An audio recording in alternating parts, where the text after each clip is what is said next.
outside of it has no existence at all. Instead, Ibn Taymiyyah explains God is located above or fawq and over ala, the world, in a spatial sense. And this is known necessarily by the human natural constitution or the fitrah, and revealed texts also indicate this, and additionally that God is over the throne, sitting over the throne. Moreover, Ibn Taymiyyah asserts that every existent thing must be accessible to the five human senses to count as an existent, and this includes God. As Ibn Taymiyyah puts it, quote, whatever cannot be sensed with the five senses is nothing but a non-existent. The generality of the Salaf and those who affirm God's attributes maintain that God can be witnessed, seen, and sensed, unquote. For Ibn Taymiyyah, there are no incorporeal intelligibles accessible only to the intellect, and God is certainly not an intelligible of the kind of the Kalam theologians and the philosophers. It is true that God cannot be seen in this visible world, and that the modality or kaifiyya and the essence or the mahiyya of God's attributes cannot be known. But God can be seen and spoken to in dreams. Human eyes will see God in the hereafter, and some of God's messengers have even seen and heard God in this life. So the upshot of Ibn Taymiyyah's view is that God is accessible to the human senses like any other body, even if he does not affirm that God is a body or a jism explicitly. Now, Ibn Taymiyyah prefers to avoid terms like body and other technical terms of philosophy and Kalam theology because they don't appear in the Quran and the Sunnah. Nevertheless, he does permit engaging such terms, using such terms, in order to translate his particular understanding of the correct meanings of revelation into language that his opponents might understand.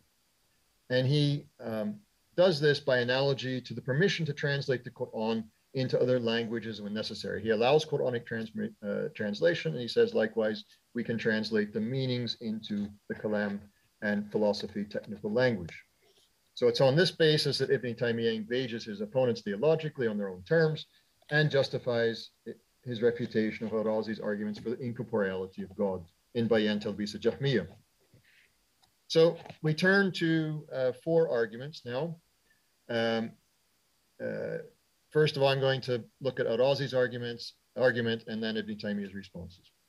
So Al-Razi argues, for example, that if God were accessible to sense perception, if you could see God, God must be either as small as the tiniest possible particle, a particle so small, a speck of dust, that it cannot be divided into anything smaller, or alternatively, God must be bigger than that, which would mean that God is composed of parts and is thus divisible.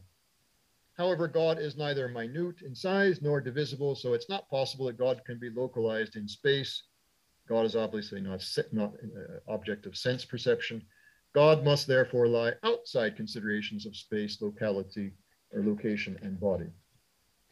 So in Bayan, Ibn Taymiyyah first agrees with Al-Razi that God is not divisible in the sense of having been composed of two or more self-subsisting parts that were previously located in separate spaces and then put together. Likewise, God is not a being who could be separated and divided into parts. God can't be cut up into parts that are then located in different spaces. However, Ibn Taymiyyah distinguishes himself from Al-Razi by claiming that something can be both one and indivisible on the one hand and extremely big on the other.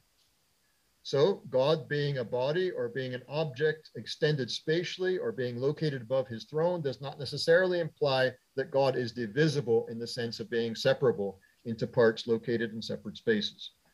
For Ibn Taymiyyah, God can be both indivisible and extremely large. So second point, second argument.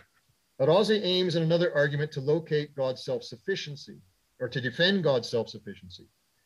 And he invokes a Platonic notion of space in which space and location subsist independently of what they contain.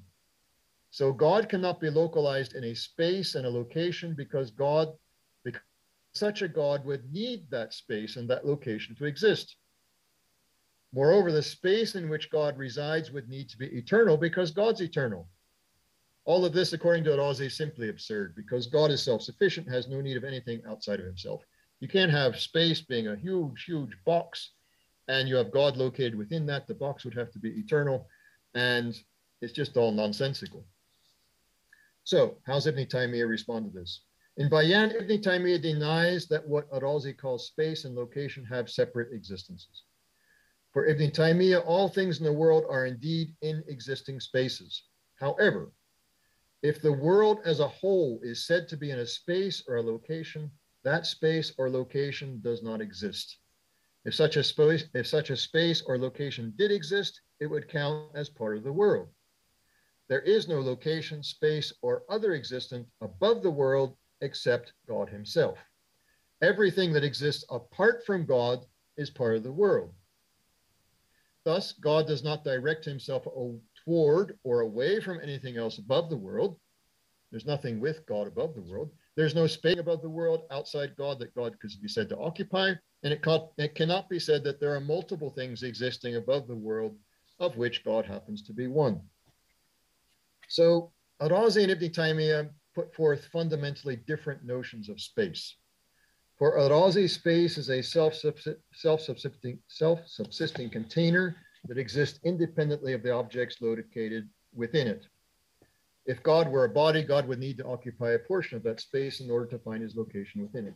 Ibn Taymiyyah, however, works on the premise that no self-subsisting space exists.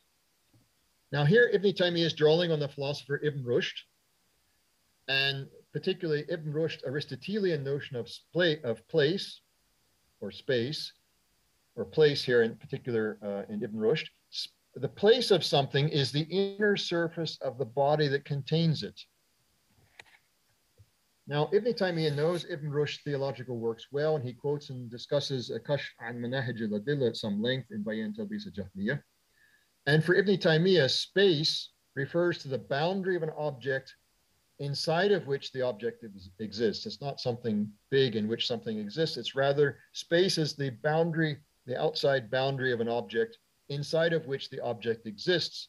So space does not exist independently of the object itself. Without the presence of the object, there is no space. So with this conception of space, Ibn Taymiyyah explains, spatially extended objects are not dependent on the space they occupy. Instead, spatial extension subsists in the object or body itself, and it in fact depends upon the body for its existence. The body does not need independently existing space, rather space derives from the body. So for Ibn Taymiyyah, if space depends upon the spatially extended object for its existence, rather than the other way around, then Ar-Razi cannot say that a spatially extended corporeal God needs the space that inherently characterizes him. For that would be tantamount to saying that God needs whatever follows necessarily from his essence. God's attributes, for example, follow necessarily from God's essence, and so God's spatial extension can be said to follow necessarily from his essence. As noted earlier, Ar-Razi also protests that the space in which God exists would need to be eternal because God is eternal. This poses no difficulty for Ibn Taymiyyah. He responds that this eternal space would lie within the eternal God and derive from God, from God's essence. It would not exist independently of God. For Ibn Taymiyyah, there is no reason to imagine that a spatially extended God needs his spatial extension, and Ar-Razi's argument fails. So third point is on the finitude of God's spatial extension. So far, we see that Ibn Taymiyyah speaks of God in kalam terms as self-sufficient, spatially extended, and indivisible existent. He also clarifies the extent of God's spatial extension in response to another one of Ar-Razi's rational arguments, and I don't have time to detail this argument, it's quite complex, nor Ibn Taymiyyah's response. So it will suffice to say that Ar-Razi thinks it absurd to conceive of God as either finite in magnitude or infinite in magnitude. God simply is not subject to magnitude at all. Ibn Taymiyyah, for his part, has no difficulty affirming that God is finite in magnitude on every side, because for Ibn Taymiyyah, an infinite spatial extension is not possible. It's just irrational. God is therefore extremely large, so large as to be beyond human comprehension, but God's spatial measure is nonetheless finite. It does not extend to infinity in any direction. Additionally, Ibn Taymiyyah affirms there is nothing above God, not even empty space, as empty space does not exist. So to the fourth and final argument, In this argument, this will show that Ibn Taymiyyah also envisions God as surrounding the world entirely. So, Razi in his Tatsisa Taktis argues that the earth is spherical, like a bowl. Then, given a spherical earth, Razi explains that what is above the heads of people on the eastern side of the earth will be below the feet of people on the west side. So you have the spherical earth, the people on the east side, if they're standing up, they're looking up that way. And so the people looking the other way, well, their feet are going to be below the people on the other side. Okay, so let me repeat that. Given a spherical earth, Razi explains that what is above the heads of people on the eastern side of the earth will be below the feet of the people on the west side. So if God were located above the heads of those people standing on the east, God would be below those standing on the west. This is simply absurd according to Fakhruddin Razi, and it proves that God cannot be in space or in a location. So Ibn Taymiyyah readily accepts Razi's claim that the earth is spherical. We have no problems here with flat earth believers and all that. We all agreed that the earth is round, spherical. But he rejects the rest of the argument. Ibn Taymiyyah first observes that no one disputes that the earth is below the sky, no matter where one happens to be on the earth. No one says that the sky in the east is below the sky in the west or vice versa. Wherever one is on the earth, the sky is always above and the earth is always below. The sky will be above the head of someone on the east side of the earth, just as it will be above the head of someone on the west side. Likewise, the earth will be below the feet of each of them. Above and below are fixed locations or directions relative to the spherical earth. The 6 directions that apply to creatures on the earth, like above, below, left, right, front, and behind, do not apply to the sky. In like fashion, God is always regarded as above, never below. Now, Ibn Taymiyyah's argument strongly suggests that God surrounds the universe in its entirety like the sky surrounds the spherical earth. And he makes this explicit when addressing an objection that his view turns God into a celestial sphere. So he's responding to the idea that, well, God just looks like a sphere in the Ptolemaic universe, like the sphere of the moon or the sphere of one of the planets. He dismisses the comparison because God and celestial spheres are not members of the same genus, so God's something completely different from things created. However, he does affirm that God surrounds the world. Quote, "The creator of all things is above all things and surrounds," it's muhit, surrounds them with his location that surrounds all of the celestial spheres, unquote. Ibn Taymiyyah corroborates this with a comment from the early Quran exegete Ibn Abbas, quote, "The 7 heavens and the 7 earths and what is between them, what is in them and between them in the hand of the All-Merciful are nothing but a mustard seed in the hand of one of you." So if we think about the universe being in the hand, like a mustard seed, and maybe the hand is folded over. And so God we might think of as that big, huge hand holding the universe as we would hold a mustard seed in one of our hands.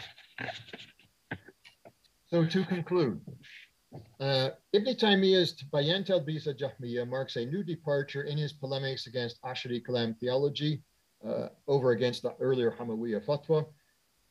What's the new departure? He takes up the opportunity to refute the rational arguments for incorporeality and non-spatiality of God, spelled out in Fakhruddin Razi's Tatsisa Taktis. And moreover, Ibn Taymiyyah explicates an alternative theological rationality of God's relationship to space. Ibn Taymiyyah would much prefer to limit discourse about God to the affirmations of the Quran and the Sunnah. Yet, when pressed by the needs of his intellectual context, Ibn Taymiyyah translates his understanding of the sacred sources into the terminology of his adversaries. The God that Ibn Taymiyyah envisions in the language of Razi's Kalam is a very large existent, of finite spatial extension that surrounds the created world and is distinct and separate from it. If one is to call this God a body, and Ibn Taymiyyah is extremely reticent to do this, it must be completely clear it's not a body that is divisible or composite. As this God is finite in dimension, it might be thought that Ibn Taymiyyah imagines open space above God, but he draws on Ibn Rushd's Aristotelian denial of independently subsisting space to banish that thought from possibility. So nothing exists apart from the created universe and the God who surrounds it. Thank you. Well, thank you very much, John. So let me just allow me to give a brief Turkish interpretation for our listeners. Dr. John Hoover, İbn Teymiye'nin Hameviye fetvası ile gündeme gelen teslim tartışmalarına değindi. Ki bu fetva dolayısıyla zaten kendisi hapsediliyor İbn Teymiye'nin. Ve bu noktada Fahrettin Razi ile arasında bir tartışma, polemik oluyor. Tabii Fahrettin Razi'ye cevap vermeye... You can hear me? Sorry. You can hear me? Yes, yes. Could you just wait? But I cannot hear you. Okay, could you just wait a little bit? Ve bu noktada İbn Teymiye'nin özellikle Aristoteles'in argümanlarını kullanması noktası gündeme geldi. Aristoteles işte felsefeyle olan irtibatı ve özellikle Fahrettin Razi'nin diye göre dünyanın yuvarlak kabul edilmesi bir eserinde geçen bunlarla ilgili bir takım tartışmalar ama sonuçta Tanrı'nın böyle dünyayı kaplayan bir cisim ötesi bir varlık olarak gündeme gelmesiyle ilginç bir tartışmaya dikkat çekmiş oldu. Okay, our second speaker is Dr. Mehdi Beria from Fry University, and he's going to talk about the Mujahidun par excellence, but also unorthodox and corrupt Ibn Taymiyyah's ambivalent perception of the Mamluks and the Mamluk Sultanate. Okay.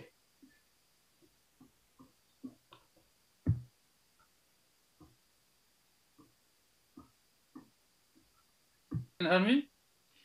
Okay, Mehdi, we have you. I just introduced you. You can start. Okay. Thank you very much. Sorry for the inconvenience. Huh? Okay, no problem. Okay, thank you very much for your invitation, and so I am delighted to be here online with you. But for this paper deals with relation between Ibn Taymiyyah and the Mamluk authorities.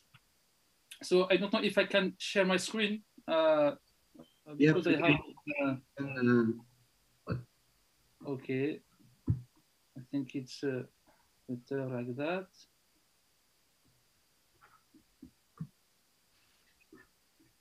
Everyone can see? Yes, we can see. Okay, I will just click on the panorama. Okay. Yes, so my paper deals with the relations between Ibn Taymiyyah and the Mamluk authorities.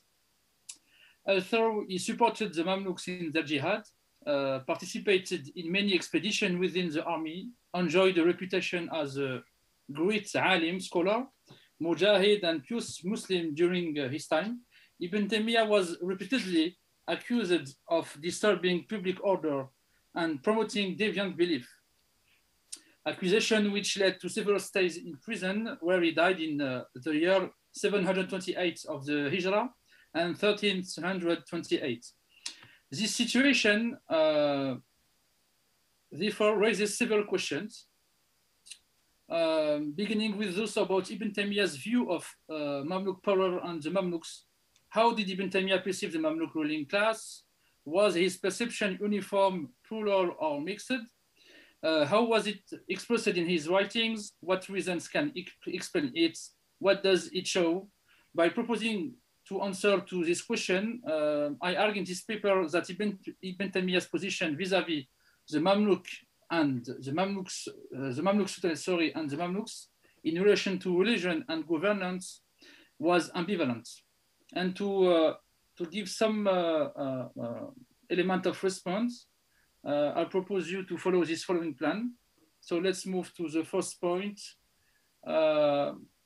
So Ibn Taymiyyah, a pro-Sultanate activist, and the Mamluk Sultanate, a symbol of Islamic renewal. The 13th and 14th centuries in which Ibn Taymiyyah lived was probably the most difficult for the territories of Dar al-Islam that stretched from Spain in the west to Palestine in the east, and were more than ever under threat. In the west, the Christian powers inexorably pursued the conquest of Andalus, while in the east, the Mongols conquered almost all Muslim territories and, driven by the goal of obtaining universal submission, aimed to seize Syria and Egypt. To make matters worse, the rest of the Crusader states along the Syrian coast, with their large network of strongholds, constituted a potential bridgehead for any new crusade from the Christian West. So in this context, the Mamluk Sultanate was the sole power to have succeeded in repelling all these threats and ended the existence of the Crusader states by expelling the Franks from the coast in less than 30 years. It first contained the threat from the Kingdom of Armenia Cilicia, ally of the Ikhanids, before initiating the total conquest of its territory, finally forcing the Ilkhanids Mongols to recognize their inability to conquer Syria and forcing them to launch peace initiatives. In the end, the Mamluk Sultanate became the most powerful state of the Middle East and remained so until the beginning of the 14th century. Having participated in the Mamluks' war efforts against their enemies, it is logical that Ibn Taymiyyah was a supporter of the Mamluk Sultanate and a pro-Sultanate activist on jihad affairs. An initial reading of Ibn Taymiyyah's writing highlights his perception of the Mamluk Sultanate as the Muslim power par excellence of the time. In a letter written to Sultan Muhammad al-Nasir and in his Risala al-Qubrusiyya, what we can translate by the Cypriot letter, Ibn Taymiyyah believes that the Sultanate represent a sign of the revivification and renewal of Islam, Tajdid al-Din or Tajdid al-Islam, which after being threatened for a long time, knows new powers and prosperity. So in this extract from Majmu' al-Fatawa, and this is in the letter to Sultan Muhammad Nasir, you have, you can see, sorry, yes, in the red circles, وجدد الإسلام في أيامه تجديدا. So it's referring to the Mamluk Sultanate الذي أخبر فيه عن تجديد الدين في رؤوس المئين. So according to a hadith that Islam, God renew or يجدد دين الإسلام, so religion of Islam, each century. In his Risala al-Qubrusiyya, so you have an extract in front of you, Ibn Taymiyyah highlights the Mamluk conquest of the Crusader strongholds at the final expulsion of the Franks from Syria coast. And same thing, لا سيما في هذه الأوقات والأمة قد امتدت للجهاد. And what you have in the green circle, تولى الثغور الساحلية أمراء ذو بأس شديد. Clearly, it's a reference to the war of the Mamluk Emir against Thughr al-Sahiliya, so the strongholds of the Syrian coast, referring to the Frankish territories. So now my second point, the Mamluks at-Ta'ifa al-Mansura, what I translate by the victorious group. So sometimes we can find the rescue group, but I decided to take this one. For Ibn Taymiyyah, if the Mamluks represented the cause of the renewal of the power of Islam, it was because God has charged and chosen them to strengthen the religion. He expressed this idea in many of his writings on jihad, especially in his fatwas against the Mongols. In a prose passage, Ibn Taymiyyah praised the Mamluks, albeit without citing them directly. So in this extract, you don't have Mamluk Sultanate or the Mamalik, but أما الطائفة بالشام ومصر ونحوهما. So clearly it's a reference to Mamluk Sultanate, and also we have this expression from the well-known hadith, الطائفة المنصورة. Same thing in his Aqidah al-Wasitiyya, and in his Aqidah al-Wasitiyya, Ibn Taymiyyah identified this Ta'ifa al-Mansura with as-Sunnah wal-Jama'a, so Sunnah and community. And in addition, he implored God to grant him the privilege of being of part of it. The origin of this expression is in a prophetic hadith. And in this extract, you have clearly the wish of Ibn Taymiyyah, فَنَسْأَلُ اللَّهَ أَنْ يَجْعَلَنَا مِنْهُمْ, so the Ta'ifa al-Mansura, what you have at the beginning of the long paragraph, وَأَنْ لَا يَزِيغْ قُلُوبَنَا بَعْدَ إِذَا هَدَنَا. And there are many versions of the hadith. You have some of them. Ibn Taymiyyah also used this expression of Ta'if al-Mansura in a letter addressed to Sultan Muhammad al-Nasir that seems to have been written between the end of the summer and the beginning of autumn 700 Hijrah, so the year 1300.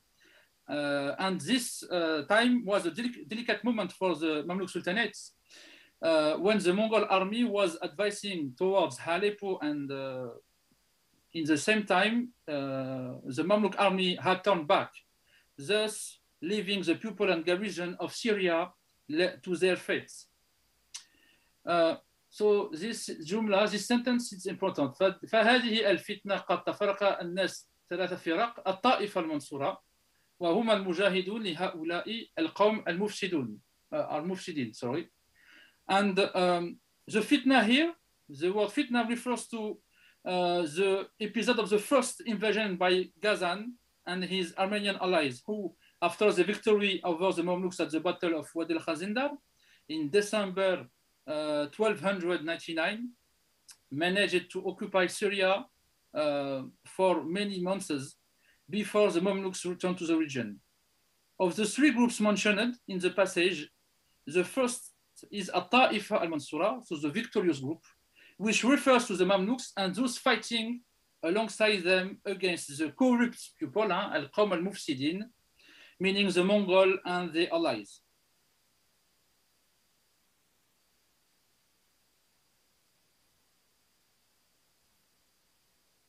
Now, my third point of my first part.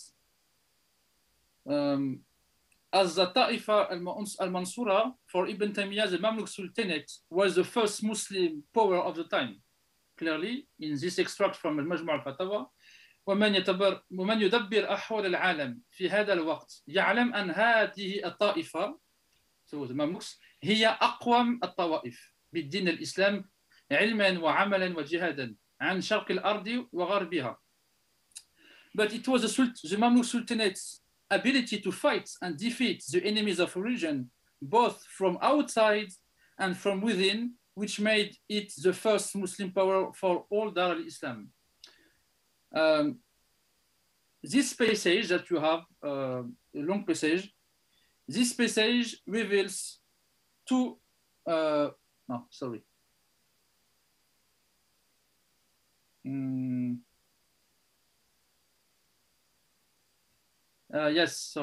in this passage. In a passage from his second and longest fatwa against the Mongols, Ibn Taymiyyah shares his opinion on the precarious situation of the territories of Dar al-Islam. So it's a long passage in which Ibn Taymiyyah describes the weakness of the Muslims generally, and especially he stresses on the fact that لو استولى التتار على هذا البلد, and this على البلاد مصر والشام. So this word of bilad refers to Egypt and Syria. And this passage reveals two important things about Ibn Taymiyyah. First, his significant knowledge of the Muslim world at the beginning of the 14th century, and the great objectivity with which he analyzes the difficult situation of the territories of Dar al-Islam. Ibn Taymiyyah was aware that the threats they faced were considerable and had never been greater, especially the Mongols. Neither Yemen, nor the Hijaz, nor even the Maghreb, were powerful enough to defend Islam. Only the Mamluks, that Ibn Taymiyyah called brigades of Islam, Kata'ib al-Islam, were capable of defending the religion. But Ibn Taymiyyah goes further by stating that if the Mamluks decline, the Muslim world in its entirety is condemned, as well as Islam itself. You have this element in these two extracts from Majmu' al-Fatawa. Clearly, yeah.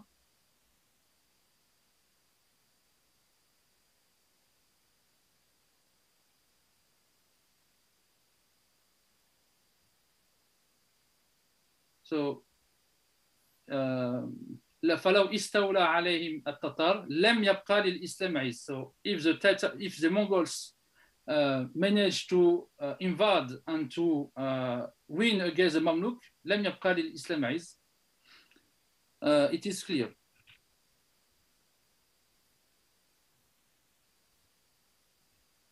So now let's move to my second part, criticism of the Mamluks, and with my first point, deviant beliefs and heterodox practices.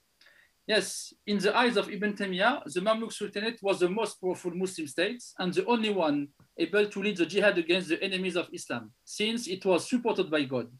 Even though the Mamluks were the victorious group, At-Ta'if al-Mansura, they were not free from faults. Indeed, while he praised the Mamluks, Ibn Taymiyyah also denounced and criticized, sometimes virulently, some of their acts and practices that he considered heterodox. For example, with this extract, Ibn Taymiyyah strongly denounced the heterodox beliefs and deviant practices widespread in the army.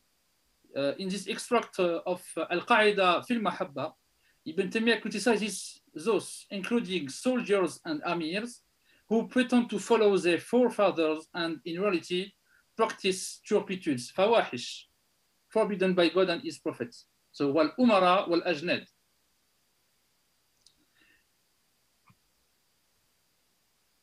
In a passage from his Qa'id al-Mahabba, always, Ibn Taymiyyah continues his diatribe against the behavior of certain Mamluks by openly denouncing and criticizing the practice of homosexuality and pederasty. Here, this expression of Juhal al-Turk, the term ignorant Turks, here clearly refers to the Mamluks. This phenomenon, pointed out by Ibn Taymiyyah, is serious because it excludes from Islam any person who interprets and considers the verse mentioned above, this one, إلا على أزواجهم أو ما ملكت أيمانكم, who interprets and considers the verse mentioned above as relating to male homosexual acts. To indicate the enormity of this interpretation and the consequent belief that homosexuality is legal, Ibn Taymiyyah emphasizes that it is the opposite of that found in the two other monotheism of Christianity and Judaism, of which he is usually critical. In other words, this belief and practice are so deviant for Ibn Taymiyyah that they oppose not only the values of Islam, but the universal ones God established.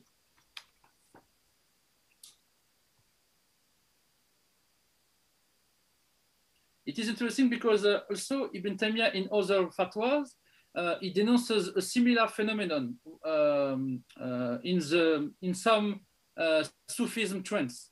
This phenomenon is the contemplation and the penchant that those in the circle of the Sama' have for beardless young men. Ibn Taymiyyah criticizes these practices of certain Sufi brotherhoods, but not Sufism as such. Also, so yes, this is a remark. So here it's an extract from Qaida fil Mahabba regarding the Al-Khushdashiyya. So Al-Khushdashiyya, it's a concept,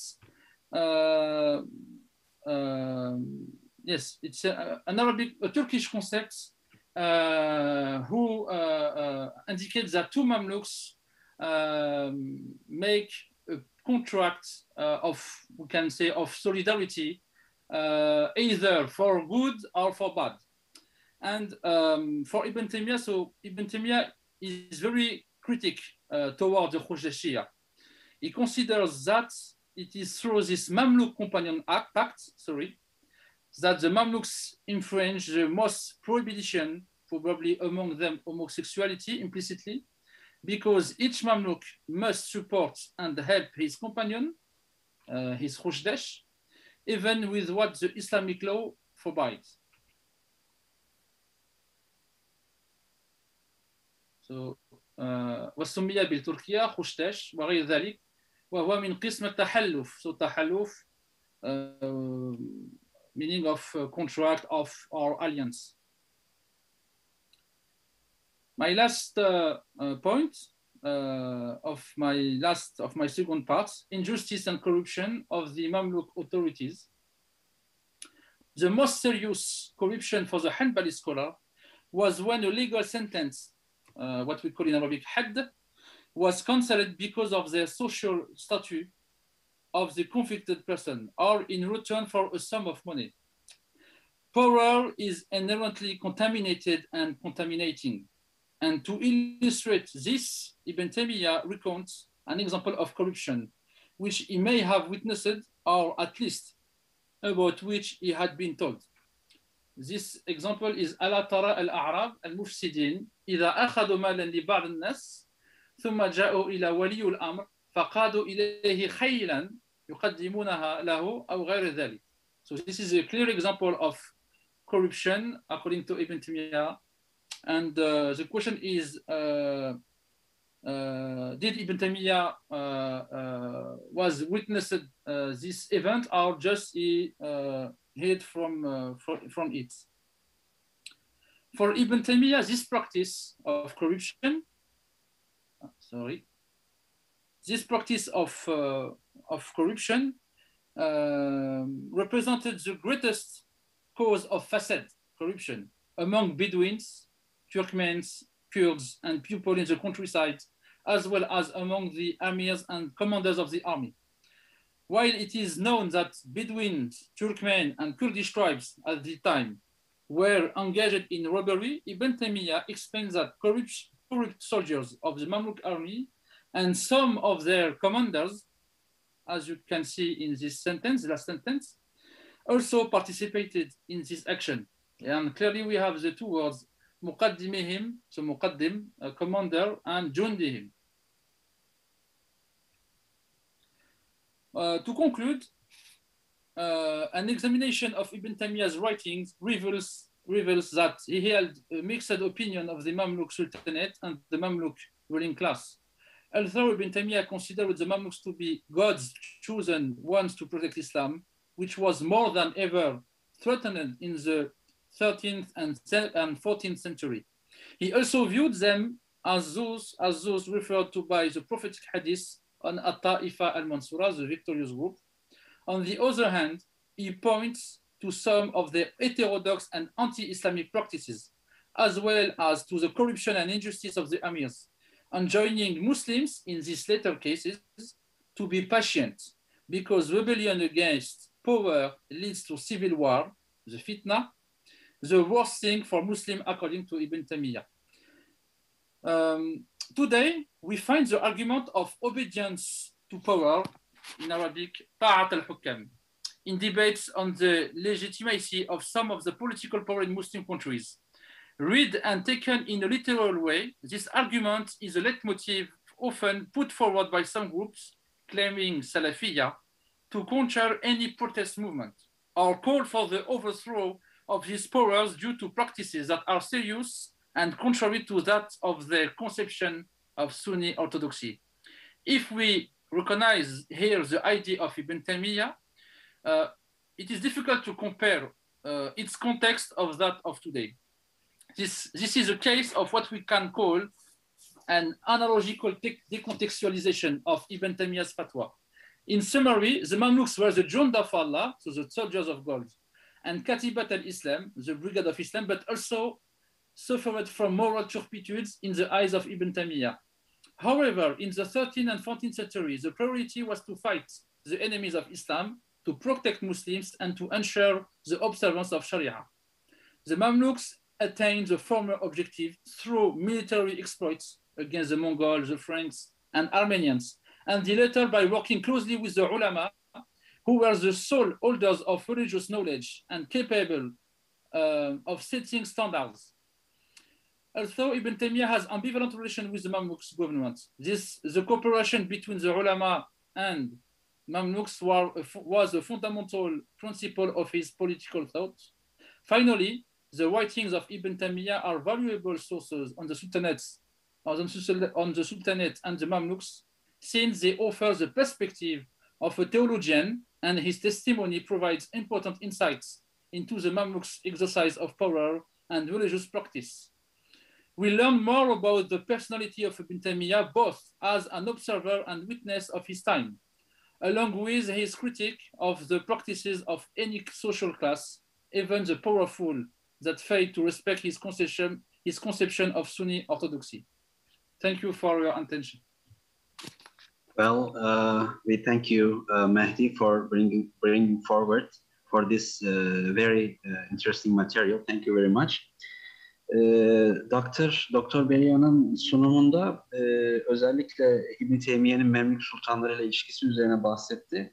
Benim aldığım notlardan özellikle Memlüklerin işte onu destekleyecek olarak görebilecek dini tecdid etme kavramı, tecdidüddin kavramı öne çıkıyor ve siyasi otorite olarak dinin tecdid edilmesi. Kıbrıs Risalesi'nde bundan bahsediyor.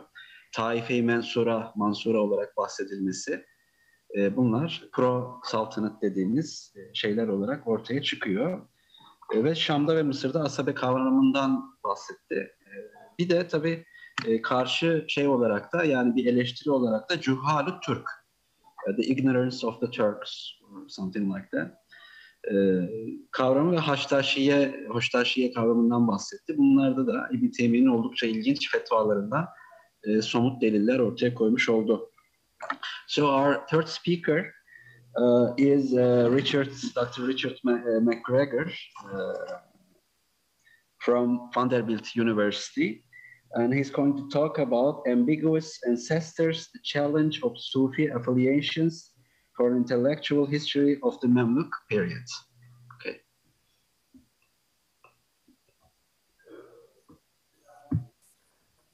Great, thank you very much. Right, well, I'm seeing some nice connections already in the papers. It's nice to see Ibn Taymiyyah in Cairo. Okay, in jail, but in Cairo, one of his great opponents was Ibn Ata'Allah Skandari, who's the leading figure in the Shazaliya. So he's going to appear in my brief paper, and other connections. So this is delightful. Right. Good. So thank you very much. The following discussion will explore the issues of affiliation and inheritance of the mystical philosophy of Muhyiddin ibn Arabi within a suborder or branch of the Egyptian Shazaliya. This branch was established by the grandson of a Maghrebi Sufi, Muhammad Najm, who had come from Sfax and settled in Alexandria. We know almost nothing about this figure, but his grandson, Muhammad Wafa, who died in Cairo in 765 or 1363, was perhaps the most prominent mystic of his time, being mentioned in the biographical Who's Who collections of the Mamluk era and having been the subject of 2 hagiographical or manaqib collections. Muhammad was a prolific mystical writer. With his personal charisma and daring mystical speculations, Muhammad Wafa established a family-based Sufi lineage, the Wafa'iyya, which would dominate civilian religious life in Cairo for more than 4 centuries. Yet Muhammad was not alone in his mystical endeavor. His son Ali, who died in 1405, played an important supporting role. His writings, also little known to us in the research community, follow his father's in concern and style. 12 of his works have survived. The oeuvre of this father and son pair, animated by a poetic sensibility and grounded in Neoplatonism, represents the most significant reception of the teachings of Ibn Arabi, or Sheikh al-Akbar, in Egypt. The importance of the Akhbarian school of thought for Sufi intellectual history would be hard to overstate. Since we cannot give a full accounting of this philosophy here, we shall only take up the concepts which resonate most between the Wafa'iyya and Ibn Arabi. So briefly, right, I'm going at the question of an inheritance and ancestors, intellectual, spiritual ancestors, and the ambiguity. 3 players. the Shazaliya, the Akbarian, and then the third is the Wafa'iyya. So these are the three agents who together are going to be part of this complex picture of inheritance. Before getting into the philosophical inheritance, we must look more closely at Muhammad Wafa's Sufi milieu, and more particularly his complicated affiliation with the Shazaliya order.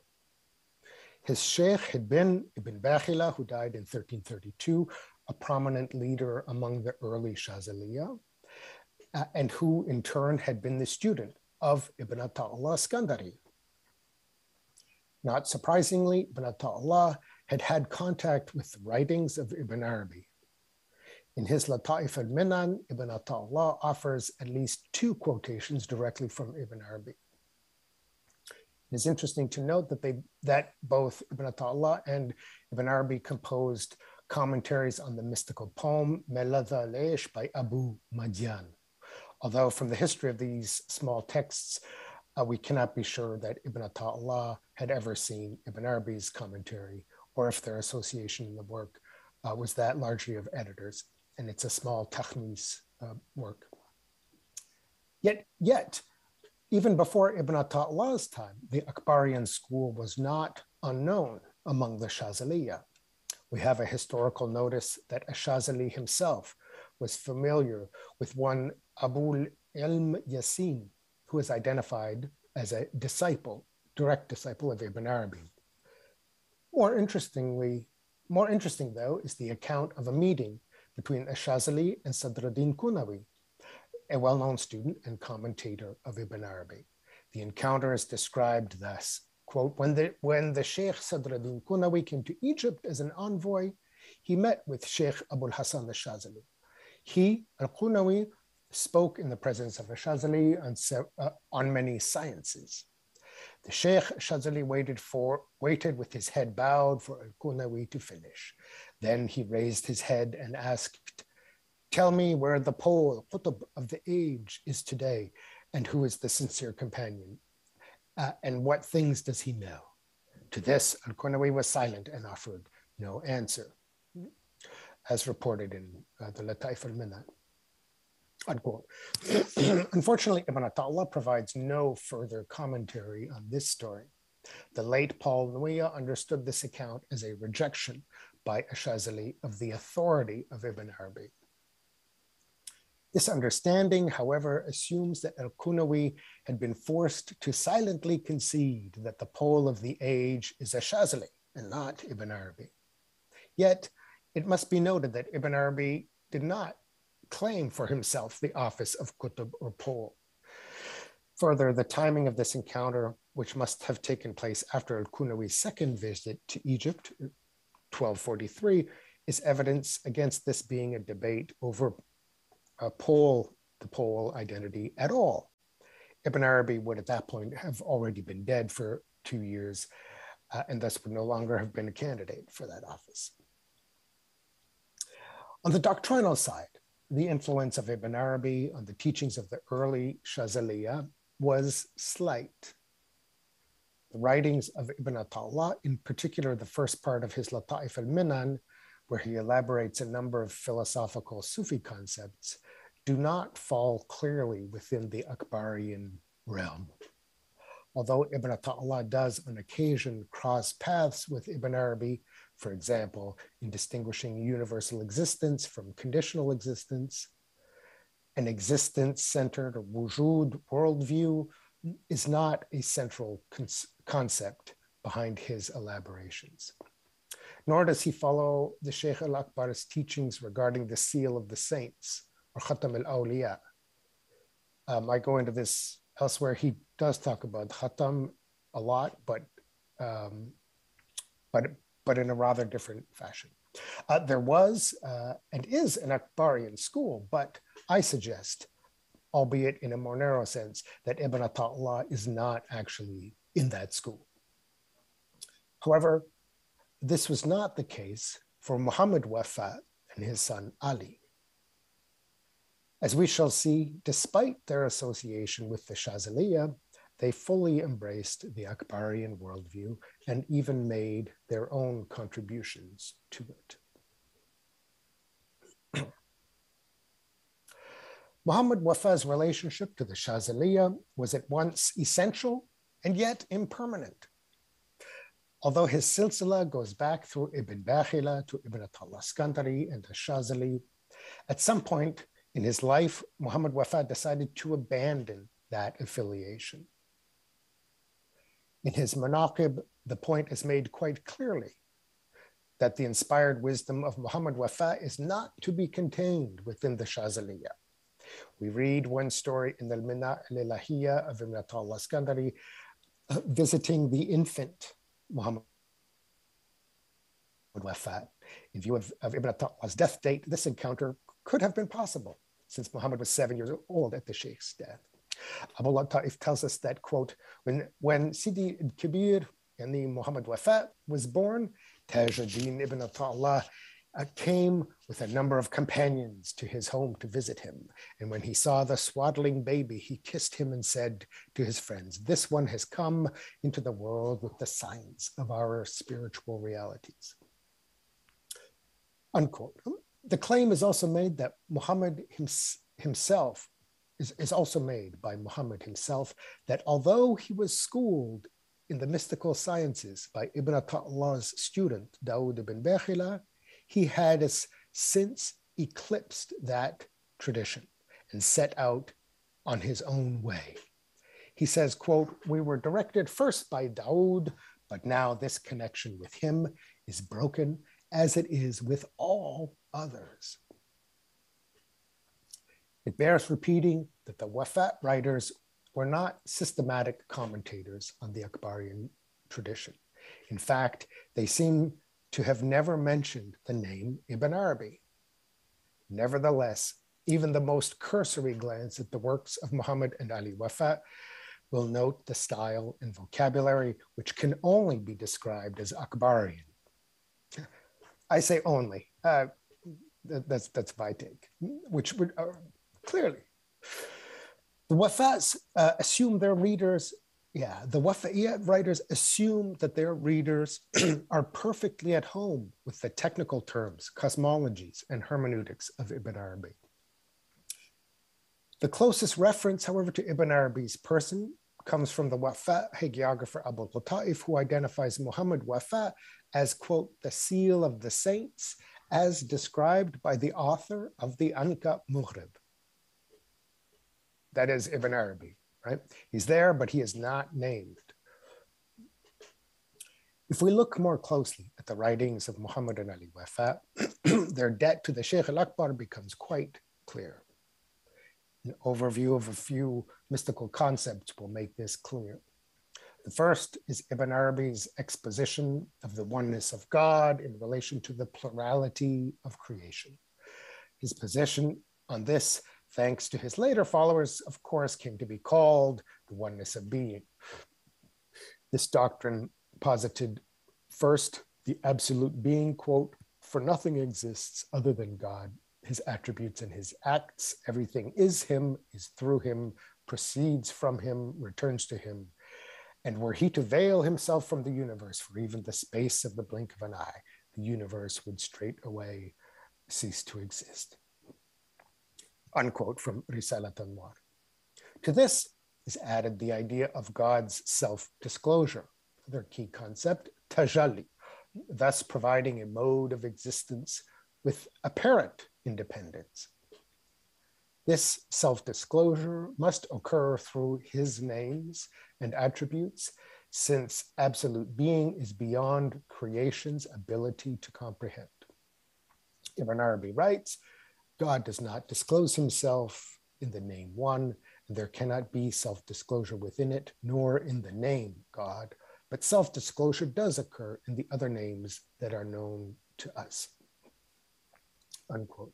This self-disclosure is unlimited in its possibilities, but its divine origin is concealed by the veils it acquires as it takes particular form.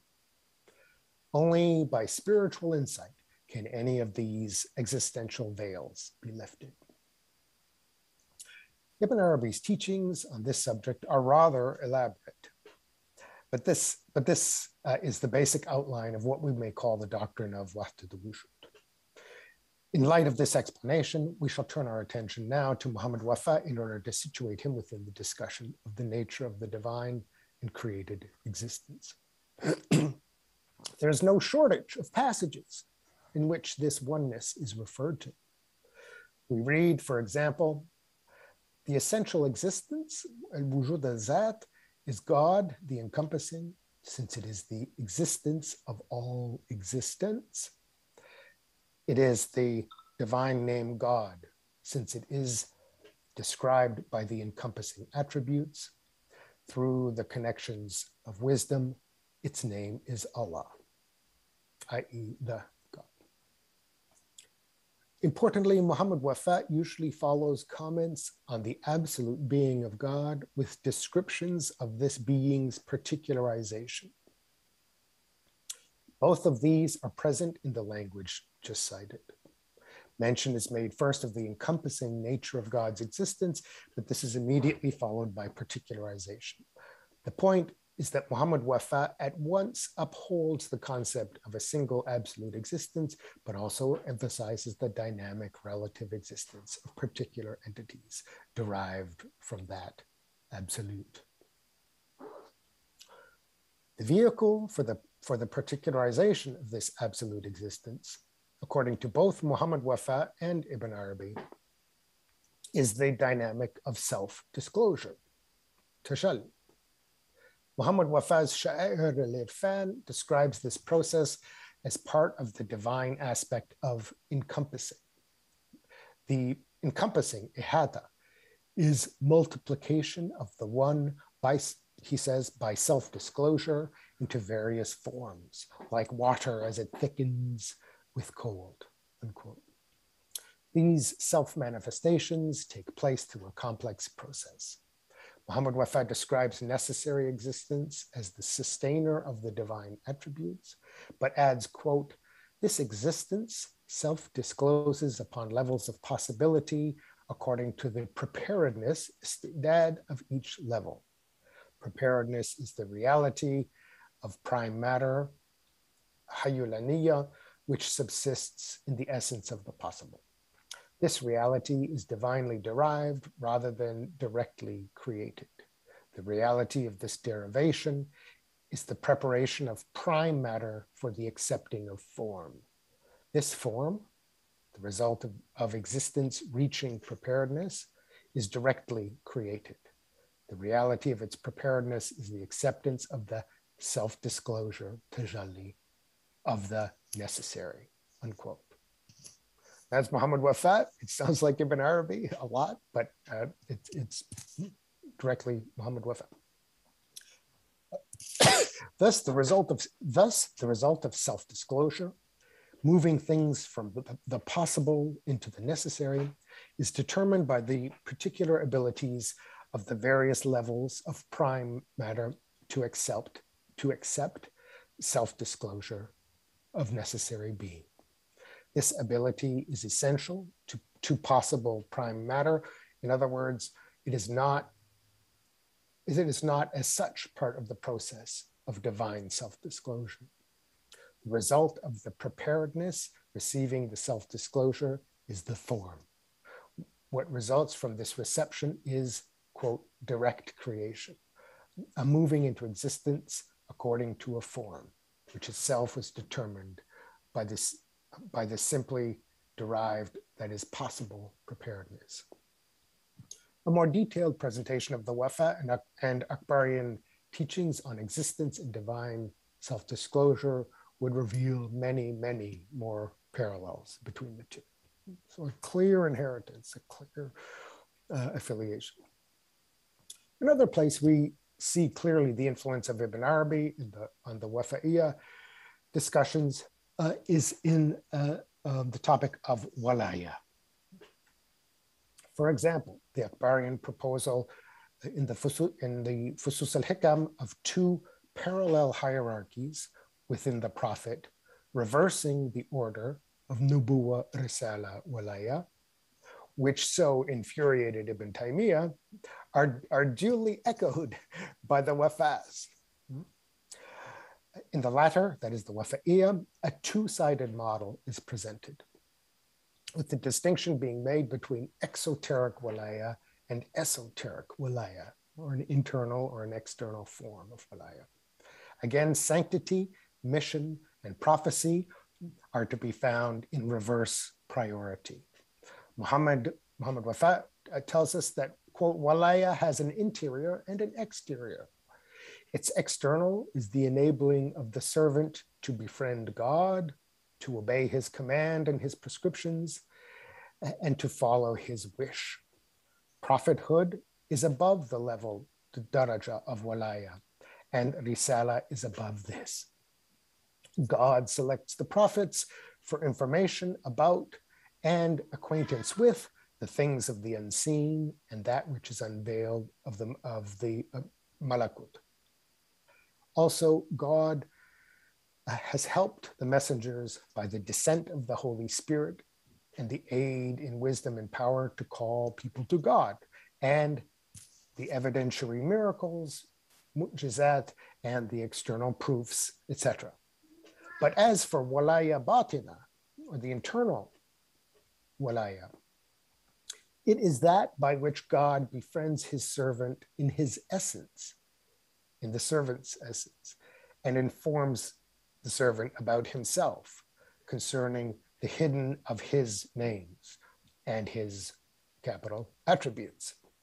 He takes him from himself and extinguishes him from himself and makes him persist in him. So he is not himself, but only him, capital, him. This walaya is what Muhammad ascended to when Gabriel, that is the Prophet Muhammad, ascended to when Gabriel left him at the furthest lot tree, Sidrat Muntaha. He was through this esoteric walaya, at a distance of 2 bows' length or closer. Prophethood, from this perspective, is below the station, aqam, of his walaya, and his risala is below the station of his nubuwa. And walaya, nubuwa, and risala are in the world of power by this rule. According to this hierarchy, or this tartib, the first is by necessity, while the second is only in potential. Unquote. From Muhammad Wafa's Nafa'is al-Irfan. Unquote. So in the first order, that of exoteric sanctity, the hierarchy is topped by the messenger who has been granted help from the Spirit, success calling people to God, and proof of his status in the form of miracles. Below this are the prophets who benefit from insight into the unseen. The lowest are the saints, here equivalent to the pious, who attain their position following the divine command. The interior or esoteric walaya is described as the result of one's extinction in and essential identification with God. The passage goes on to assert that this walaya was attained by Muhammad and that his prophethood and mission were thereby subordinated within him to his walaya. Another important discussion of sanctity and sainthood, walaya, is that revolving around the idea of the final or the seal of saints. This concept, taken originally from Al-Hakim Tirmizi, became a hallmark of Akbarian thought. Muhammad Wafa mentions briefly the seal of sainthood. We are told that as the divine word is sincere and just, quote, the words of complete justice and sincerity are the beauty of the word of the Spirit in the world of omnipotence, and the word of Gabriel is in the world of dominion, malakut, and the word of Adam is in the corporeal world, mulk, and the word of Jesus is in the world of prophethoods, and the word of Muhammad is in the messengerhoods. But the unifying word is that of the seal of saints, al-khatam lil walayat, from the illiterate community. who ascertains God by divine secrets, unquote. This use of word, a term associated with divine creativity, is interesting in as much as it functions below the realm of Jabarut as a lesser creative force.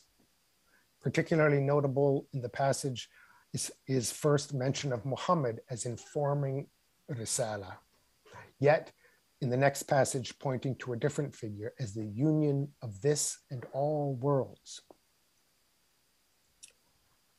What are the possibilities when we consider the identity of this seal, this final person, this final figure? Since Ibn Arabi is never mentioned by name in the writings of Muhammad Wafa, it would be willful to insist that he is the unnamed seal.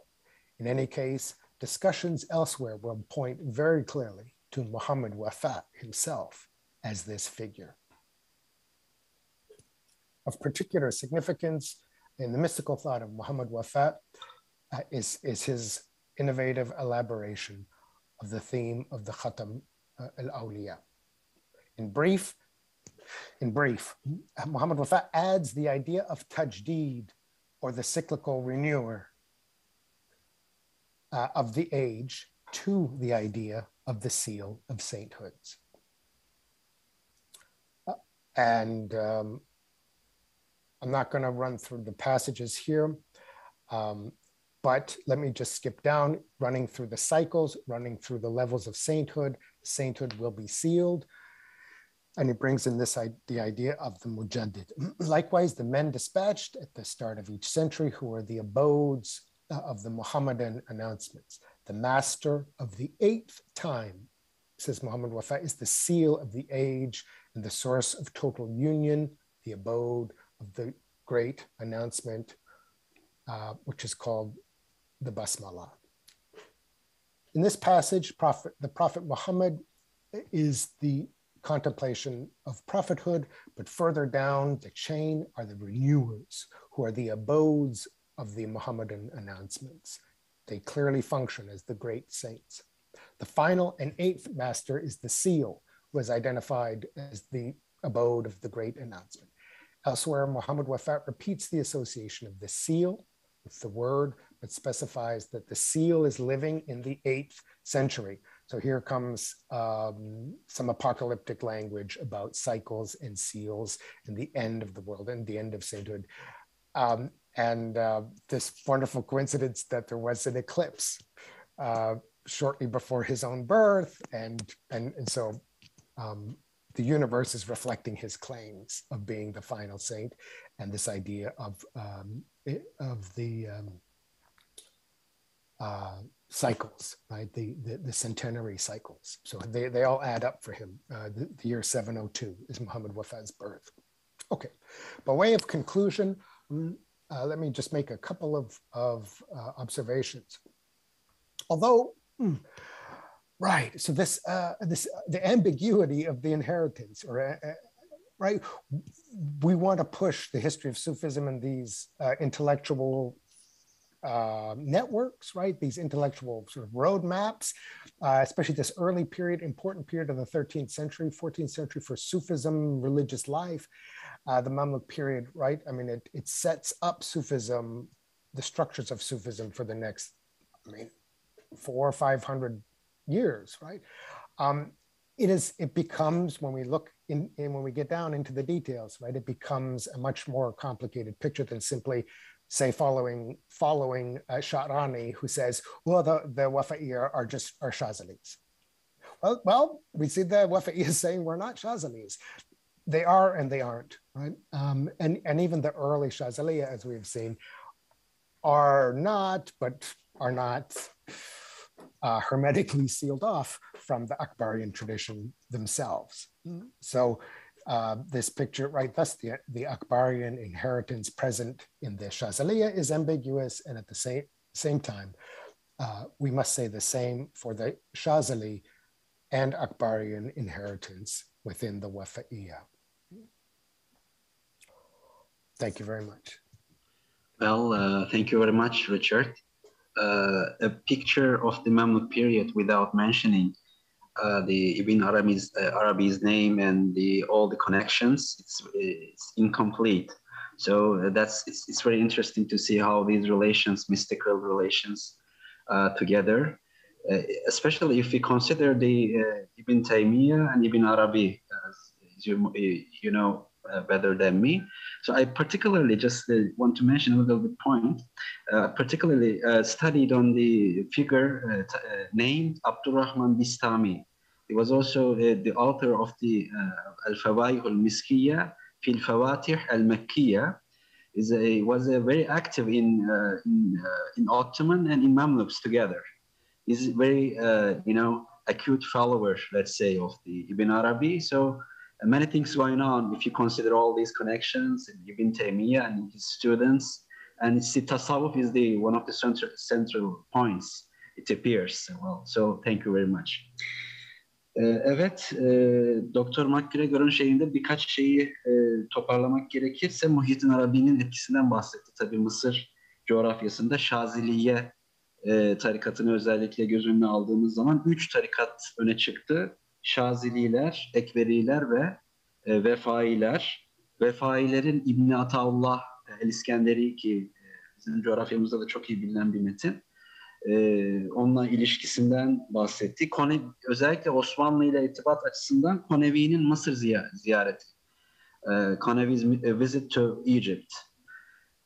Bunun tabii dikkate almamız gerekiyor. Son olarak da velaye, nübüvve ve risale kavramları çerçevesinde Nefaisul İrfan isimli eserinden bir takım alıntılar yaparak konuşmasını tamamlamış oldu. Tasavvuf kısmı özellikle tamamlaması açısından önemliydi.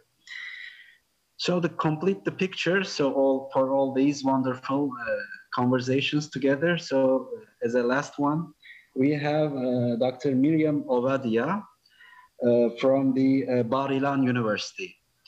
And she's going to talk about Islamic theology in the Mamluk periods, Ibn Qayyim al-Jawziyya and the divine attributes. So the ground is yours. Thank you very much. Thank you also for the invitation to take part and present my work. So as you said, I'm going to talk about theology in the Mamluk period and going to take us back to the opening presentation in this forum and John Hoover's great presentation of Ibn Taymiyyah's thought. So among the scholarly circles of 14th century Mamluk Damascus, the majority of theological activity involved controversies between two trends of Islamic traditionalism, the Hanbalis and the Asharis. These controversies were not always purely theological. They were also shaped by the power relations between religious scholars in the city, the ulama. The higher religious establishment in Mamluk Damascus held Asharite theological stances and promoted the speculative theology known as Kalam.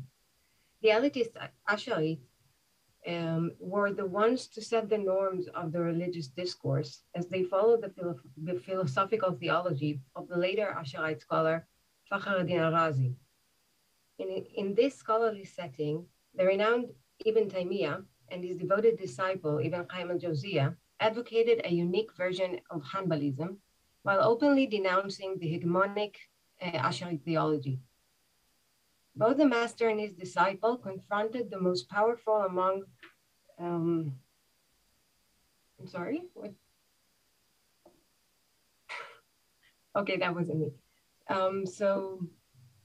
Both the master and his disciple confronted the most powerful among their contemporary Damascene ulama and rattled the socio-political conditions in the city.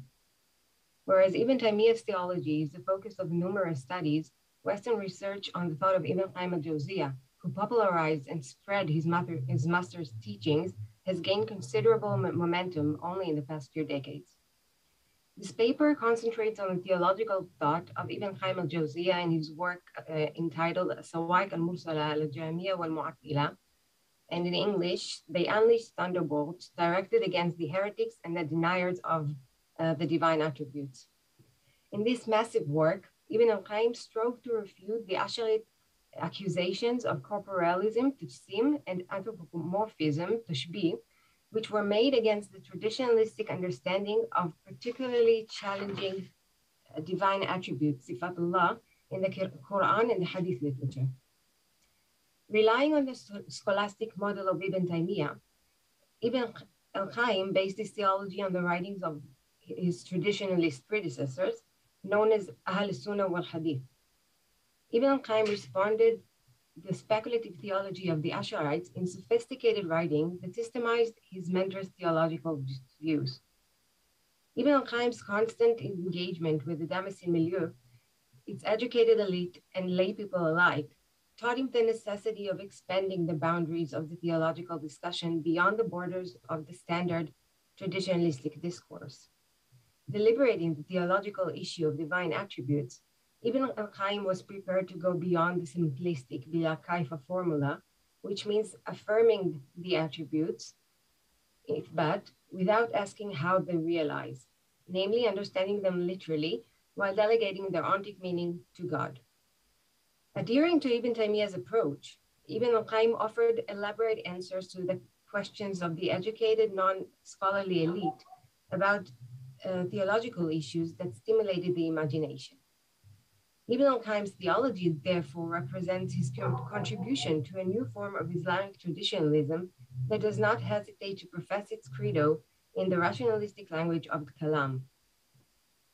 Therefore, this paper aims at demonstrating Ibn al-Qayyim's use in the Kalamic discourse in the Sawa'iq al-Mursala.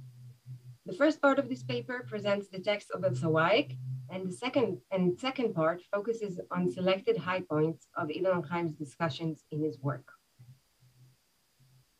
So, the work of Sawa'iq, together with its more popular abridgment, Mukhtasar, is a large-scaled piece of dialectical theology that befits the discourse of Kalam. Sawa'iq is widely perceived as one of Ibn al-Qayyim's most important and mature works, which was written towards the end of his life, namely before 1351.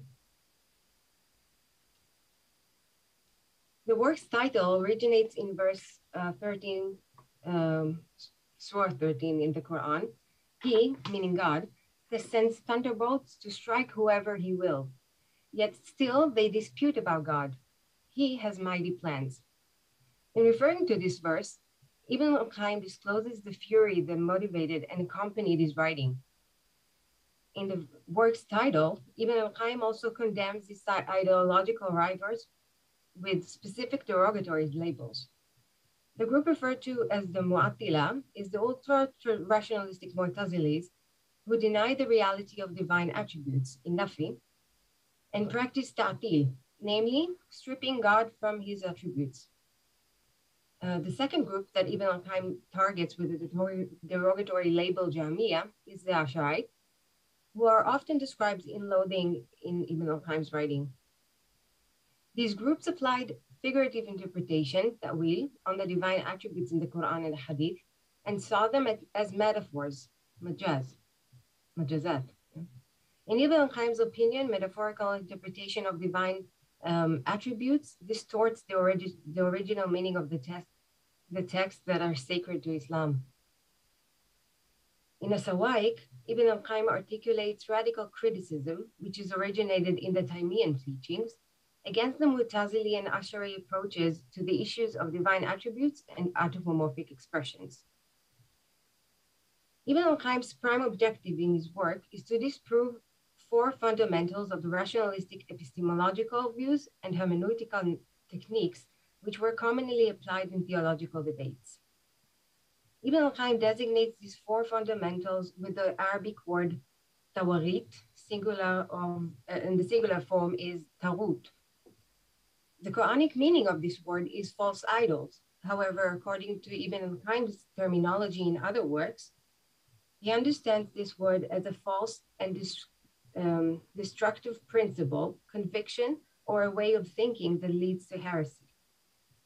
These tawarit are four, as I said, and I'm now listing them. The first is that the text of the Quran and Hadith contain verbal evidence, adila lafdiya, which do not produce certain knowledge, ilm yaqeen. The second is that in case of conflict, reason, aql, is prior to revelation, naql. The third one is that anthropomorphic expressions are metaphors, majazat, of no reality, hakika. The fourth and last one is that prophetic traditions with a limited number of chains of transmission, such as hadith al-ahad, cannot produce certain knowledge. This list comprises what Ibn al-Qayyim identifies as the four fundamentals which caused the dangerous intellectual deterioration of the entire Islamic community as the direct consequence of the vast use of the method of Tawil. Each of the four Tawarit is refuted in a separate part of the work As-Sawaik. Observing the context of As-Sawaik in a linear reading, the interior order of the text closely resembles the guidelines of a Kalam manual. This order consists of a discussion on epistemology and the theory. The order of the work consists of a discussion on epistemology and the theoretical definitions of certain knowledge in the first, second, and fourth Tawarit, and then continues to an advanced deliberation on the hermeneutics and the interpretation devices on the basis of the divine attributes, on the subject, of the divine attributes, the third Tawut refutation. The second Tawut, on the preference of reason to revelation, refers to Al-Ghazali's general rule of interpretation, Al-Qanun al-Kulli fi Tawil, which was perfected by Fakhruddin al-Razi. Ibn al-Qayyim's As-Sawaik therefore targeted the very core of the later Ash'ari epistemological and hermeneutical theories, including al-Ghazi's skeptical approach to the text of the Quran and the Hadith. In al-Ghazi's opinion, the text cannot produce certainty, but only presumptions, or in the plural form, dunun. Under the thematic scope of the issue of divine attributes in As-Sawaik, Ibn al-Qayyim attacks four major rationalistic modes of argumentation while systematically engaging with the underlying theories of epistemology and hermeneutics. As Ibn al-Qayyim attacks the later Asharite theoretical modus operandi, he also didactically unfolds his positive epistemological and hermeneutical alternative approaches to the issue of divine attributes. Ibn al-Qayyim advanced the Taymiyyah theological creed and its epistemic optimism, according to which the text of the Quran and Hadith produced certainty since they were delivered by God and His Prophet. Therefore, the divine attributes in these texts are to be understood at face value, ala zahiri, as describing real essences of God, hakika or hakaik, in the most appropriate and perfect way possible. Applying figurative interpretation on the text alter the meanings as intended by the godly speaker and is therefore forbidden.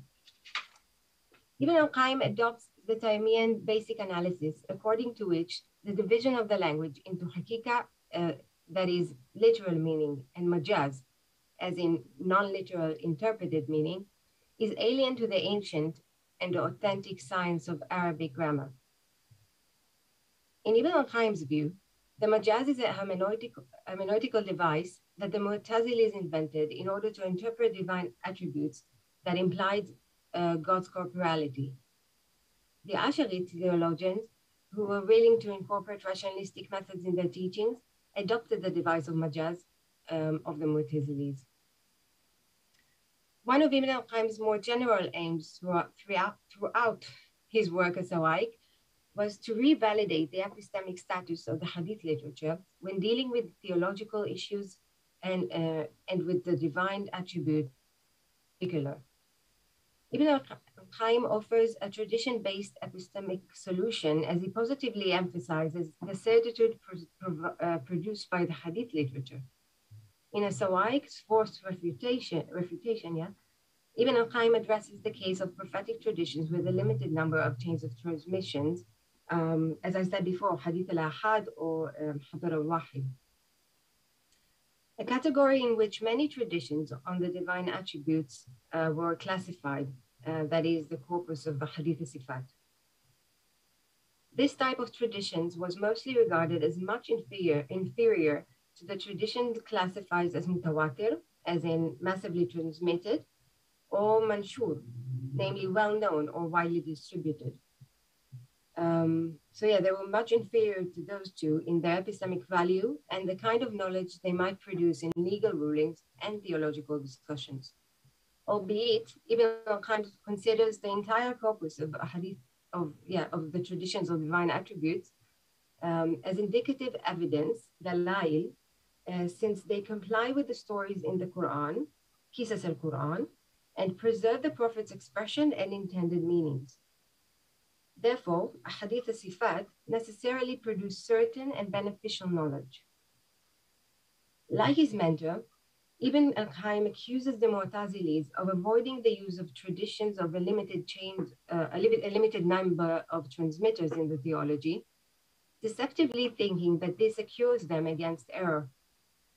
Ibn al-Qayyim makes a similar accusation against his contemporary Ash'aris and argues they misuse the Quranic verse, verse 11 in Surah 42, there is nothing like him, in order to reject sound traditions. Ibn al-Qayyim's discussion on the divine attribute of aboveness, al-fawqiyya, in the Sawa'iq, is a good illustration of his approach. His discussion on divine aboveness is based on two leading principles: the literal and essential meaning of the divine attribute and their absolute perfection. He opens a systematic investigation of the attribute of aboveness with numerous citations of Quranic verses and evidence from the Hadith. As a starting point, he emphasizes the importance of the customary use of the preposition above, fawqa, in Arabic. Against the Ash'ari understanding of God's aboveness as a metaphor for God's superiority and great strength, Ibn al-Qayyim claims that the Arabic language does not allow for such a figurative interpretation of the divine aboveness. And here I quote Ibn al-Qayyim. Quote, the literal and essential meaning of aboveness, hakikat al-fawqiyya, is that the thing is higher than other things. However, the Jamia falsely claim that it is a metaphor for superiority of status and strength. As is customarily said, gold is above silver in value. He means الذهب فوق الفضة. And the Amir is above his deputy in rank.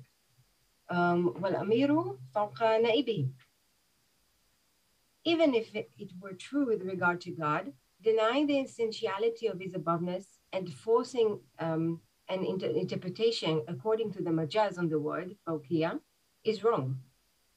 When the speaker says, gold is above silver, the context, siyak, and the conventions of language lead to the understanding of two things: that they are both in the same place, makan, and that they are different in their status, makana. Thus, the discourse, al-khitab, refers to what the listener knows and what is not ambiguous for him. Is there a similar linguistic convention regarding God's aboveness, which takes into consideration such an understanding of the listener? Linguistic conventions, ahad, human instincts, fitr, human minds, uqul, religious laws, sharai, and all of God's revealed books oppose the use of majaz.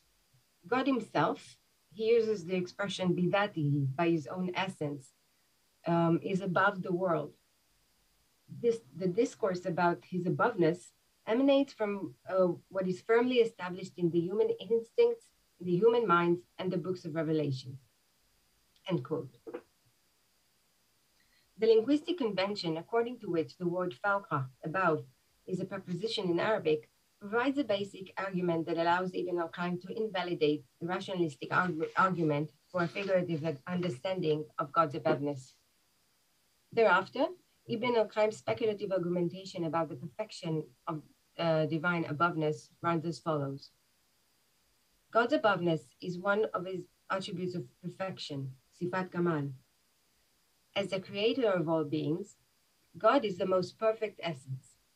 Hence, not only only attributes that express absolute perfection with no hint of deficiency, naqs, can be ascribed to him. As the sole source of perfection, God is necessarily more perfect than his creation. Consequently, God's attributes are more perfect than those of the creatures that he created. Several attributes that do not denote perfection in the creatures denote perfection in God. Their absence would necessarily entail imperfection in God. Thus, God is necessarily above his creation in his essence, in the most perfect manner. Otherwise, he would have been described with the opposite attribute. The opposite of aboveness is belowness, suful, Ibn al-Qayyim explains. And it is a completely reprehensible attribute because, this is a direct quote, I'm sorry, yeah. So he explained, this is a completely reprehensible attribute because it is the abode of the archdevil Iblis and his soldiers. Altitude and aboveness are attributes of perfection concerning God, end quote. So for conclusion, although Ibn al-Qayyim expresses the traditionalistic view that God is above the world, his discussion on the Fawqiyah provides a splendid example of this distinctive approach shared by both Ibn al-Qayyim and Ibn Taymiyyah of combining rationalistic arguments with the sacred texts. Ibn al-Qayyim employs the scholastic devices of Kalamic speculative theology for the purpose of negating the Kalamic worldview. This is not a standard traditionalistic method of argumentation, but an advanced technique practiced only by Ibn Taymiyyah and Ibn al-Qayyim in that setting, in this specific context. Compared to the writings of the later traditionalists who were active in Mamluk, Damascus, and Cairo, and similarly followed Ibn Taymiyyah's approach, such as the Hadith scholars and historian Shamsuddin al-Dhabi or Imaduddin ibn Kathir, Ibn al-Qayyim's work as Sawaik represents a major leap forward towards rationalized Hadith-based argumentation mode. Thank you very much for your time and listening. Well, thank you very much, Miriam, for providing this excellent elaborations and details about this Ibn Taymiyyah's student, Ibn Qayyim al-Jawziyah. So just a brief Turkish interpretation as always. Doktor Ovadya'nın sunumu İbn Kayyim el-Cevziye'nin kelami açıdan düşünceleriyle ilgiliydi. Bu fevkiye kavramı, üstte olma kavramıyla ilgiliydi. Hanbeliler ve Eşariler arasındaki irtibata değindi, o arasındaki çatışmaya değindi. Ve İbn Kayyim el-Cevziye'nin ispat metodunda basit Selefi anlayışın biraz daha ötesine geçtiğini, bilâkeyf anlayışın ötesine geçtiğini, Es-Savâikul Mursel'den yaptığı alıntılarla ve rasyonel açıklamalarla gündeme getirmiş oldu. So we don't have, due to the technical reasons, we don't have any questions from the listeners, but the ground is ours for questioning each other. So if you have something to add or if you have anything to ask the other speaker, so you are welcome. If you have any questions to each other, or okay. Sure. Thanks. Yeah, I would love to ask a question. Well, both to John and to Miri, but I guess because John brought up the term, which was tough weed, and I had never. I guess I'd never heard that term. Can you sort of fill that out a little bit, right? So tafweed seems to be this. I mean, is it a philosophical term that is relating to ideas about the limits of language, or is it a literary term? Just tafweed is new to me, and I'd love to hear just a little bit more about it. Yeah, sure. I don't know how far back it goes, but it's consistent in Asharism from, let's see, is it found in Al-Ghazali? I forget. But certainly with Fakhruddin Razi, you have these two options, tafweed and ta'wil, and you find it up into, 19th century Egyptian Kalam. So there's this whole Ash'ari tradition, which from Arazi onward. And so the idea is, I have a personal theory, which I never have worked out, but I think it might be to bring together Shafi'i traditionalists in the same fold with Shafi'i Ash'aris, so they can work in the same madhab, all sharing the idea that God doesn't have a body, God is incorporeal, but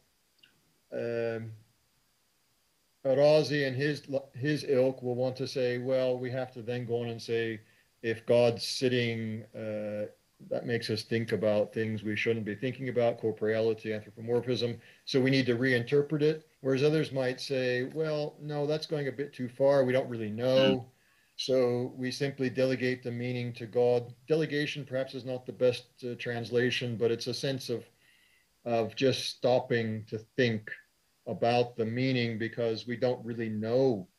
Even the Kalam, like Razi, they don't know exactly what the meaning is really. They just offer these interpretations, these non-literal interpretations or metaphorical readings. So in the Kalam literature, it's a basic term from the post-classical Ash'arism onward.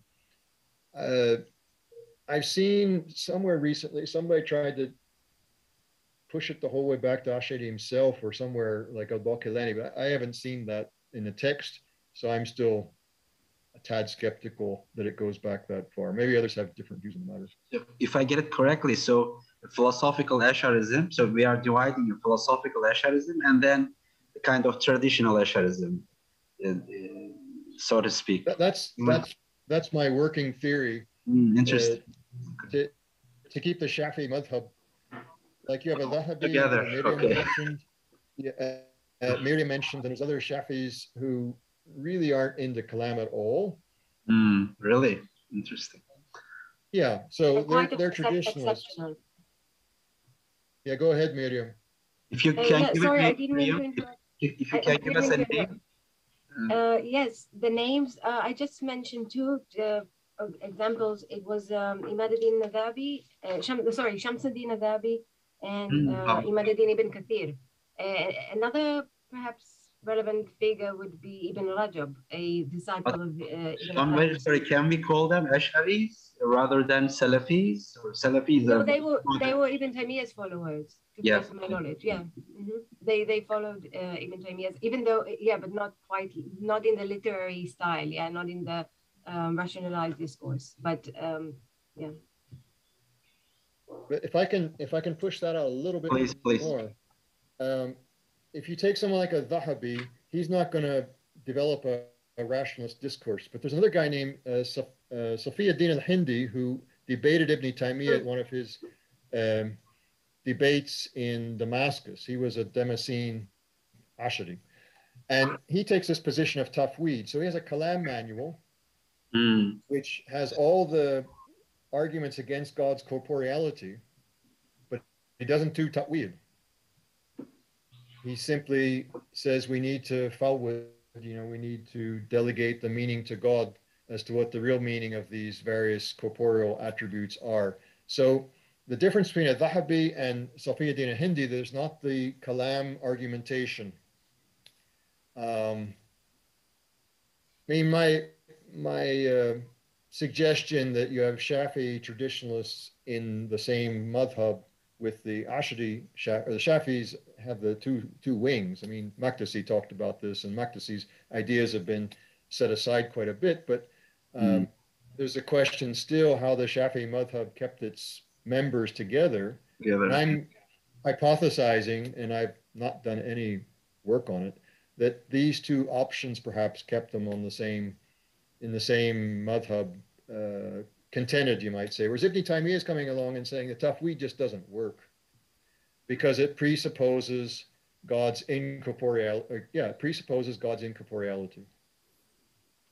And another aspect, if I can add, so for Shafis or Ash'aris, they are adding also the Maturidis, the Hanafis. So if we remember, you know, the work by Tajuddin Subki, merging together all the Hanafis and Maturidis and, you know, and the Asharis together. So the complete, I don't know, maybe a kind of a picture of Ahl Sunnah or something different.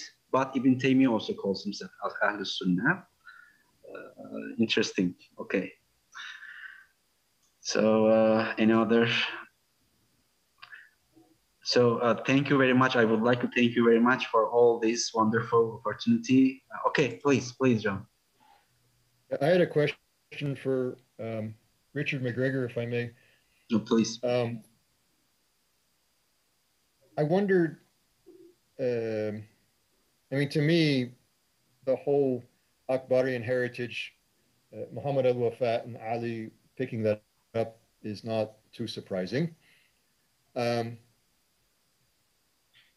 What was surprising is your emphasis that Ibn Ata'illah really wasn't tuned into Akbarian thinking that much, if I'm understood correctly. So my question is, was the Wafa'iyya adoption of Akbarian thinking, the heritage, unique among the Shadhiliyya, or to what degree were other Shadhili, like in the Maghrib and so on, Shadhili branches, if you will, drawing on Akbarian thought? And I guess my bigger question was, were the Shadhiliyya all Akbarian by the time you get to, say, the 18th, 19th century? Mm-hmm. Yeah, it is a bit of a quicksand, you know, when we try to start untangling the details of these inheritances and make them jive with the Turuk structure and the Taifa structures. I mean, just for Egypt, it's just hard to manage all of the manifestations of sort of institutional Sufism, and then tack on to those structures an Akbarian identity or not. Right, so to attack that as a question, one starting point would be to juxtapose the, let's say, a pro-Korban perspective to Shadkowitz. So Shadkowitz wants to recover a sort of a different version of Ibn Arabi. He wants to really push back against an alid focused devotionalism that seems to resonate quite deeply in Ibn Arabi. And so the criticism of Shadkowitz is to say that he wants to make the Ibn Arabi tradition like a Qadiriya version of Akbarian school. So again, to sort of, not to be anti-Shia, but certainly not embracing the alid identity. That, for example, the Wafa'iyya did in a huge way, to the extent that they were quoting a Shia hadith. They're quoting material. If you chase down their material, they're quoting from Bihar al-Anwar hadith, and they just quote it as if it's just common currency, and it's a bit surprising because they are not Shia in any sense. There are sort of tracings of Shiism in medieval Egypt, right, in Mamluk period, but the Wafa'iyya, in important key senses, sort of are demonstrably not of those sympathetic to Shiism in any sense. So, yeah, as a field, we have had a hard time sort of isolating, let's say, these Sufi tendencies and these Sufi inheritances and these Sufi schools. We have had a hard time untangling them.